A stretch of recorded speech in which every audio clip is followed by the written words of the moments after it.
ça ne peut pas donner. Merde. L'histoire-ci là, je pense qu'on doit un peu refaire l'éducation sexuelle de beaucoup de personnes. Récemment, j'ai discuté avec une amie qui s'est séparée de son copain. Ça fait peut-être 3 mois qu'ils sont ensemble. Et j'étais un peu surpris. J'ai demandé au gars, c'est quoi le problème? Il m'a dit, la fille, chaque fois, elle ne fait que le comparer à son ex. Comme c'est une amie, je suis allé la voir. J'ai demandé c'est quoi le problème? Elle me dit, non, lui, ça va sur le côté moral, mais sur le plan sexuel, ce n'est pas du tout ça. J'ai dit, ok, si tu n'es pas satisfait du plan sexuel, bon, moi je ne peux pas te recommander de rester là-bas parce que voilà. J'ai dit, mais c'est quoi? C'est trop rapide ou c'est quoi? Elle me dit, non, c'est pas ça, c'est juste qu'il est trop mou. J'ai dit, mou comment? Elle me dit, non, elle aime quand on l'a, tant que tu ne la secoues pas parce qu'après ça, elle sent comment elle a un peu elle a mal un peu de partout là, elle ne peut pas être à l'aise. J'ai dit, oh. Elle dit, lui, il est là, les choses mou.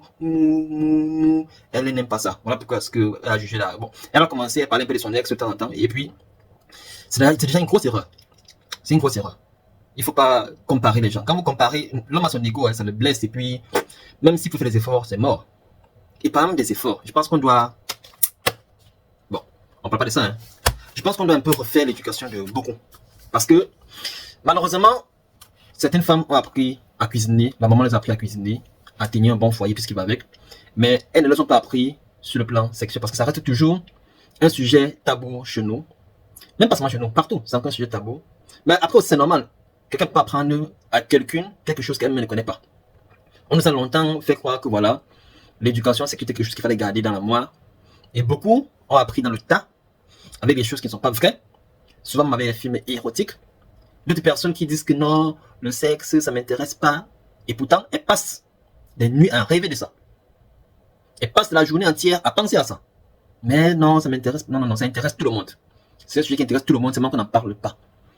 Et alors aujourd'hui, dans cette vidéo, je vais vous ramener un peu sur la place cruciale de la sexualité dans la vie de tout individu. Il faut comprendre que la sexualité, surtout ce qu'on appelle l'énergie sexuelle, c'est la force vitale aussi bien de l'homme que chez la femme. Et pour pouvoir avoir cette force vitale-là, il faudrait qu'il y ait un équilibre entre les énergies, l'énergie de l'homme et l'énergie de la femme. Quand il y a un parfait équilibre-là, c'est là qu'on puisse vraiment tirer le maximum de ces bienfaits-là. Et il faut savoir que le sexe rend intelligent. Alors, je le répète encore, le sexe rend intelligent. Surtout et surtout si on le fait bien avec la bonne personne. C'est quoi le fait bien? Il faut savoir que, en général, lorsqu'il y a un rapport, il y a 2 phases.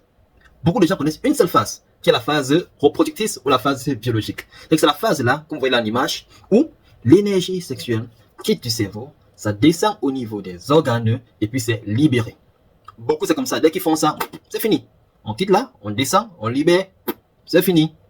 Alors qu'en réalité, il y a une deuxième phase, qui est la phase le plus importante. Parce que la phase première, c'est pour la reproduction et aussi pour le plaisir immédiat. C'est-à-dire que quelques minutes de plaisir là, et après rien. Alors qu'il y a une deuxième phase qui est la plus importante, qu'on appelle la phase spirituelle. À l'image, vous voyez, là maintenant, une fois que l'énergie est descendue là au niveau des organes, ça reste là et ça remonte au niveau du cerveau. C'est ça qu'on appelle phase spirituelle parce que c'est pas visible. Vous voyez un peu? C'est que je suis très très puissant mais c'est pas visible. Il y a une partie spirituelle dans la sexualité. Donc quand je vois des personnes qui sont entre griffes spirituelles qui disent que non, on ne pense pas à ça parce que c'est interdit, c'est le péché, machin. Tu peux être chaste et être une personne qui ment, une personne qui parle mal des gens, et une personne qui vole les gens, qui fait des choses tellement absurdes. Ça ne te rend pas meilleur qu'une personne qui est active sexuellement. Non, pas du tout, pas du tout. C'est un choix. Et je pense même qu'à l'époque où on disait que voilà, il faut rester vierge jusqu'au mariage, c'est parce que, gars, lorsqu'on fait ces écrits-là, les gens se marient à 18 ans, 20 ans. On n'a pas encore eu la phase où les hormones vont te faire travailler. Parce que quand les hormones travaillent là, tu penses à ça régulièrement. Et ça ne sert à rien de refouler. Il faut mieux trouver la solution que de vouloir refouler. C'est pas un truc qui est mauvais, c'est un truc qui est bien, il faut le comprendre. Alors, la phase spirituelle, ça rend intelligent, comme je disais. Et en plus de ça, c'est un facteur de longévité. C'est un facteur qui fait, surtout que lorsqu'on profite bien de cette phase-là, on peut vivre longtemps en bonne santé. Mais, pour profiter de cette phase spirituelle-là, il faut être détendu. Je reviens sur l'éducation de mon ami. Je lui ai dit non. Beaucoup de personnes passent des années, souvent même les personnes meurent sans jamais connaître c'est quoi exactement l'extase. Et l'extase est antagoniste avec la tension. Non, le c'est contraire à l'extase. Pour qu'il puisse y avoir extase, il faut qu'il y ait détente. Il faut se relaxer au maximum. Les hommes et les femmes doivent apprendre à se relaxer. C'est pas para qui donne. Non, non, non, non. Il faut se relaxer, il faut se détendre. Il faut profiter du moment présent. Il faut aller avec une douceur, avec des mouvements doux. Est-ce que vous savez que l'extase dure 10 secondes? Je dis bien 10 secondes. Parce que beaucoup de gens ne savent pas ce que c'est. Ça dure 10 secondes.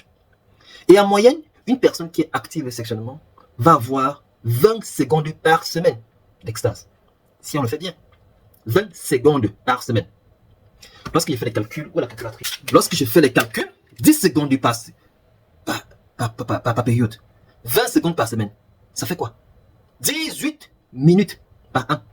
Pour une personne qui est active moyennement. C'est-à-dire que pour les personnes qui font 2 à 3 rapports sexuels par semaine. Ça lui revient à 18 minutes par an. C'est-à-dire qu'en 50 ans d'activité sexuelle, il aura 15 heures d'extase. Vous voyez comment on gaspille cette énergie? Vous voyez comment on gaspille cette énergie? Donc désormais, il faut faire l'effort de pouvoir atteindre la seconde phase qui est la phase spirituelle, qui est la phase qui rend intelligent, qui est la phase qui rend créatrice. C'est très important par rapport à ça. Je le répète encore, il faut un maximum de détente. Il faut se relaxer un maximum. Et durant les rapports, il faut y aller doucement, avec des moments doux. Ça peut arriver qu'on accélère un tout petit peu, mais la grande partie du temps, on doit avoir des mouvements doux pour pouvoir profiter pleinement de la puissance de l'énergie sexuelle. J'espère que tu as appris quelque chose aujourd'hui en plus. Voilà, dis-moi en commentaire si tu as des difficultés. Bon, dis en commentaire, je sais que beaucoup ne vont pas aller en commentaire. Hein. Mais bon, je sais que vous me suivez, comme c'est un sujet qui est encore tabou. Mais pour les personnes qui sont courageuses, n'hésitez pas de me laisser en commentaire s'il y a une partie que vous ne comprenez pas. Et la prochaine fois, on va voir comment est-ce qu'il faut se conditionner. Conditionnement, les variations, les personnes qui font la même chose chaque temps. Non, non, non, non. Le conditionnement et les différentes variations. Allez, porte-toi bien et surtout, agréable début de week-end à toi.